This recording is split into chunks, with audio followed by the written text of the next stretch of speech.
Welcome to ID the Future, a podcast about intelligent design and evolution.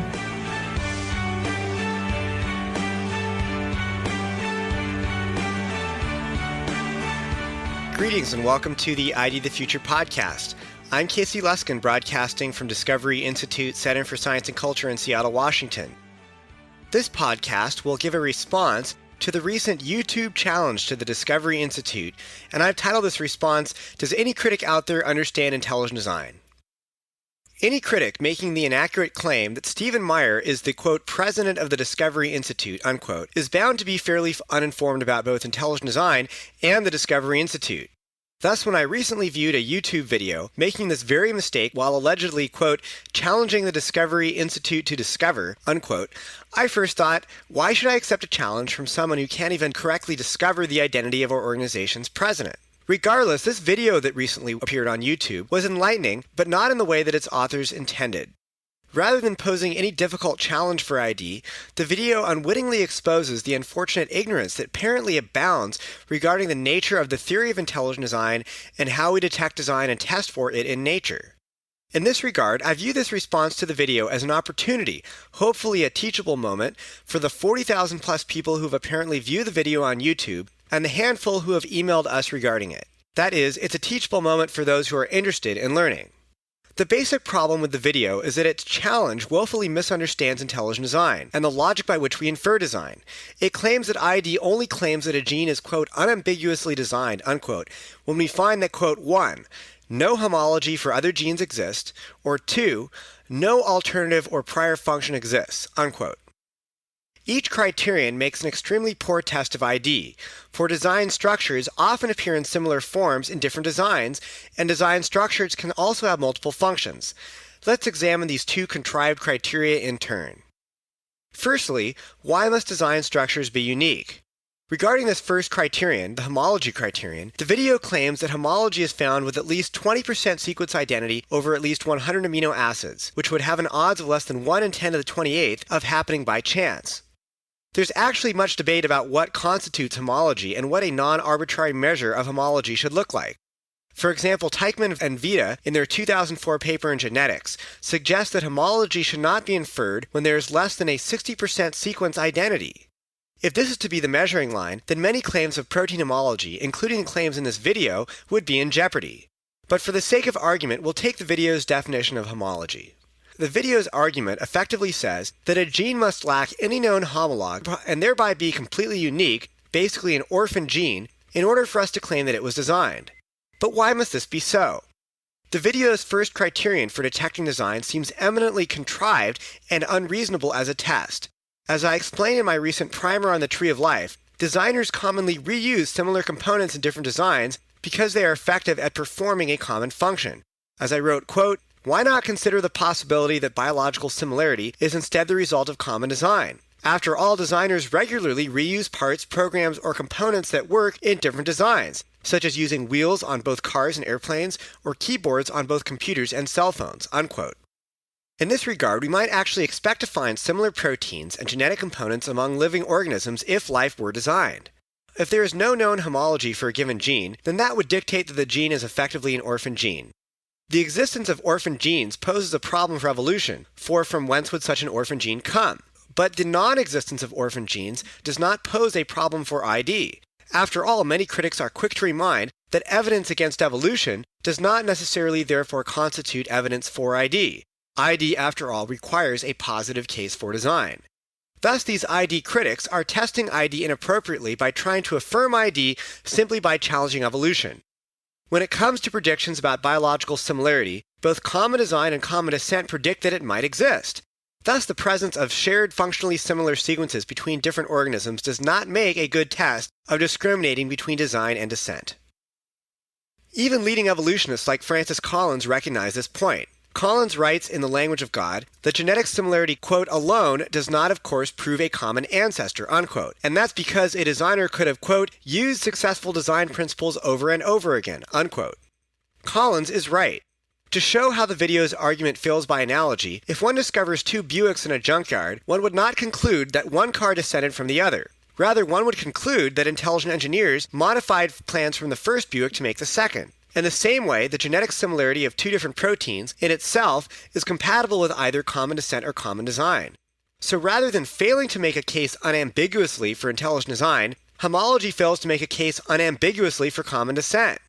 Ignoring the possibility of common design, the video assumes that shared functional similarity necessarily indicates common ancestry. This video is simply applying what I called in my recent primer on the tree of life, the main assumption of neo-Darwinian tree building. As I wrote, quote, "The first assumption that goes into tree building is the basic assumption that similarity between different organisms is the result of inheritance from a common ancestor. That is, except for when it isn't.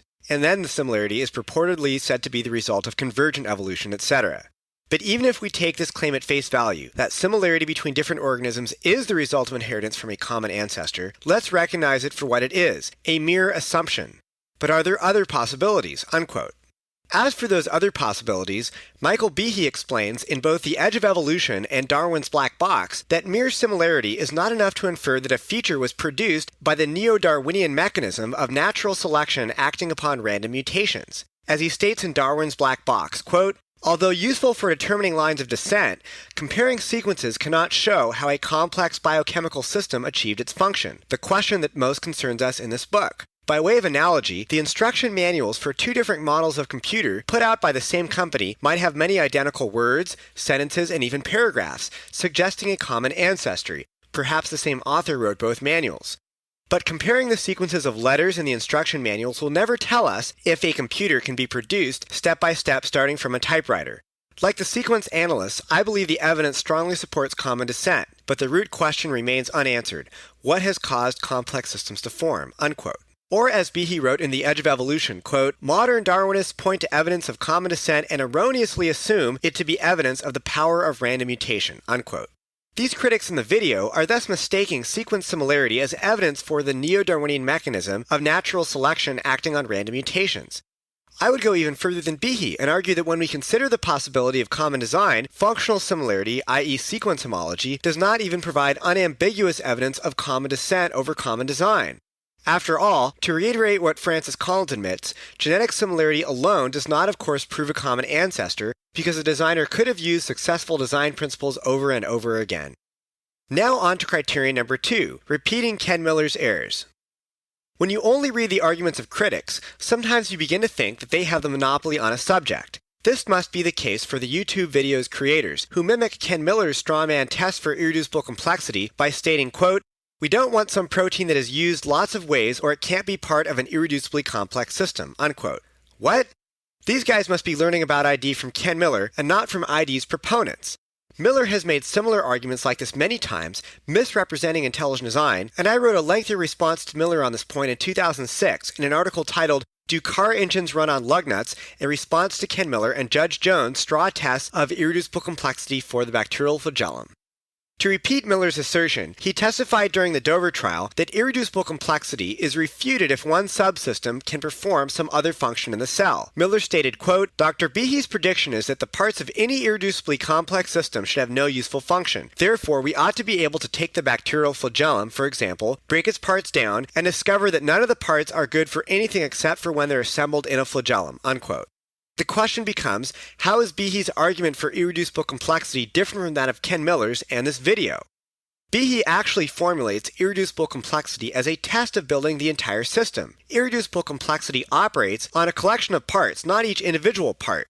Behe discusses and defines irreducible complexity as follows in his book Darwin's Black Box, writing, quote, "In The Origin of Species, Darwin stated, quote, if it could be demonstrated that any complex organ existed which could not possibly have been formed by numerous successive slight modifications, my theory would absolutely break down." Unquote. A system which meets Darwin's criterion is one which exhibits irreducible complexity.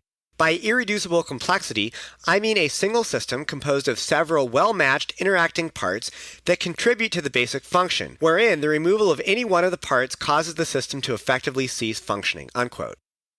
Thus, according to Darwin, evolution requires that a system, including its subparts, be functional along each small step of their evolution to the final system. If this were the case, then the complexity of a system would easily be reducible. Yet one could find a subpart that could be useful outside of the final system, and yet the total system would still face many points along an evolutionary pathway where it could not remain functional along numerous successive slight modifications that would be necessary for its gradual evolution. In other words, subparts could perform other functions outside the final system, but the system itself could still be irreducibly complex. Thus, Miller and the video challenge mischaracterized Behe's argument as one which focuses on the non-functionality of subparts, when in fact Behe's argument actually focuses on the ability of the entire system to assemble, even if subparts can have functions outside of the final system. Two analogies will help explain the fallacy in the video. To understand how Miller and the video's test fails to accurately apply Behe's formulation of irreducible complexity, consider the example of a car engine and a bolt. Car engines use various kinds of bolts, and a bolt could be seen as a small subpart or subsystem of a car engine. Under Miller's logic, if a vital bolt in my car's engine might also perform some other function, perhaps serving as a lug nut, then it should follow that my car's entire engine system is not irreducibly complex. Such an argument is obviously fallacious. In assessing whether an engine is irreducibly complex, one must focus on the function of the engine itself, not the possible function of some subpart that may operate elsewhere. Of course, a bolt out of my engine could serve some other purpose in my car. However, this observation does not explain how many complex parts, such as pistons, cylinders, camshafts, valves, the crankshaft, spark plugs, the distributor cap, and wiring, etc., came together in the appropriate configuration to make a functional car engine. Even if all of these parts could perform some other function in the car, which is doubtful, how are these parts assembled properly to construct a functional engine? The answer requires intelligent design. All of these parts are necessary in my engine in order for it to function, and that's why it's irreducibly complex.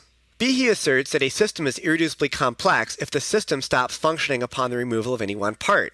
This is the appropriate test of Darwin's theory, because it asks the question, is there a minimal level of complexity which is required for functionality of this system? Clearly, my car's engine has a core set of parts necessary in order for it to function. The ability of an engine bolt to also serve as a lug nut does not refute the irreducibly complex nature of the arrangement of parts necessary for the final engine system in my car to be functional. Behe never suggests that subsystems or subparts are not allowed to play some other role in the cell. In fact, he suggests precisely the opposite. Rather, Behe simply argues that evolution requires that the total system must be built in a slight step-by-step fashion where each step is functional. When a certain core number of parts must be arranged in a particular pattern for a system to function, we have irreducible complexity, period, regardless of whether some of those subparts could also perform other functions. To offer another brief analogy, my laptop's power cord might be able to also power my toaster. But does that mean that my laptop does not have a core number of parts that are required for it to function? You can answer that question for yourself. The video's second criterion for detecting design is therefore also utterly fallacious. Finally, we'll answer the challenge and challenge critics to understand intelligent design. The video then claims that, quote, you, being Discovery Institute, have not pointed to a single gene that shows evidence of a non-evolutionary design, unquote, saying that we haven't discovered. To restate the obvious, apparently these critics simply aren't familiar with Discovery Institute or ID literature. In Darwin's Black Box, Michael Behe has described many systems with dozens of genes which, as they form irreducibly complex systems, show evidence of not having been produced by natural selection acting on random mutations and instead show evidence of design. Molecular biologist Doug Axe's research likewise studies genes that it turns out show great evidence of design. Axe studied the sensitivities of protein function to mutations. In these mutational sensitivity tests, Dr. Axe mutated certain amino acids in various proteins or studied the differences between similar proteins to see how mutations or changes affected their ability to function properly. He found that protein function was highly sensitive to mutation and that proteins are not very tolerant to changes in their amino acid sequences. In other words, when you mutate, tweak, or change these proteins slightly, they stopped working. In one of his papers, he concludes that, quote, functional folds require highly extraordinary sequences, unquote, and that functional protein folds, quote, may be as low as 1 in 10 to the 77th power, unquote. The extreme unlikelihood of finding functional proteins has important implications for intelligent design. Since Darwinian evolution only preserves biological structures that confer a functional advantage, this data indicates it would be very difficult for such a blind mechanism to produce functional protein folds. This research also shows that there are high levels of specified complexity in enzymes, a hallmark indicator of intelligent design. Only forward-thinking intelligent agents could find the extremely unlikely amino acid sequences that yield functional proteins.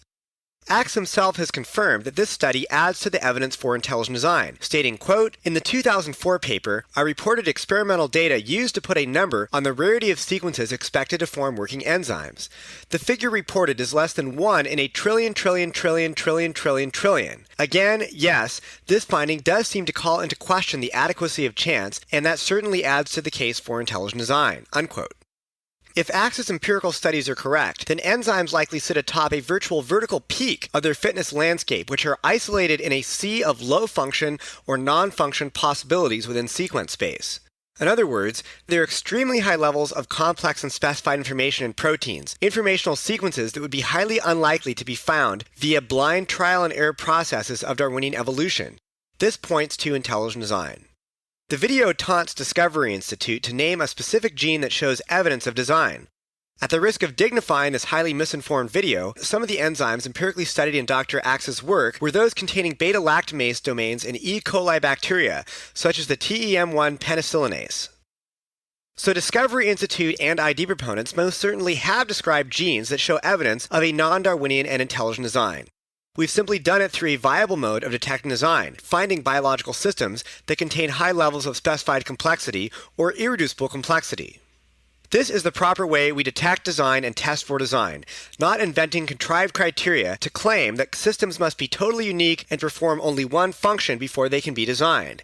Given that designers regularly reuse parts that work in different designs, and may even use a part to perform multiple functions, we can easily dispense with the video's uninformed modes of detecting design. The video opens by showing Stephen Meyer arguing that, quote, "When we find information in the DNA in this 4-character digital code, it's a logical inference and explanation to say that an intelligent agent played some kind of a role in the origin of these living systems," unquote. The video then challenges Meyer and Discovery Institute to provide evidence backing this statement, which is amusing since there will be no better elaboration on the scientific case for intelligent design based upon the information in DNA than Dr. Meyer's forthcoming book, The Signature in the Cell: DNA and the Evidence for Intelligent Design.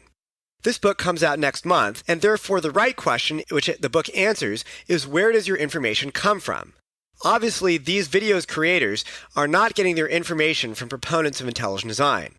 Stephen C. Meyer, however, has elegantly explained that we know only one source of high levels of complex and specified information, stating, quote, "We have repeated experience of rational and conscious agents, in particular ourselves, generating or causing increases in complex and specified information, both in the form of sequence-specific lines of code and in the form of hierarchically arranged systems of parts.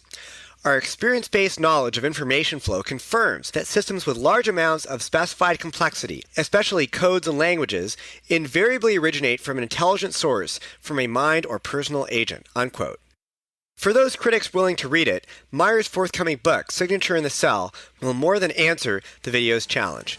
I'm Casey Luskin, wondering if any critic out there understands intelligent design. Anyone? Anyone?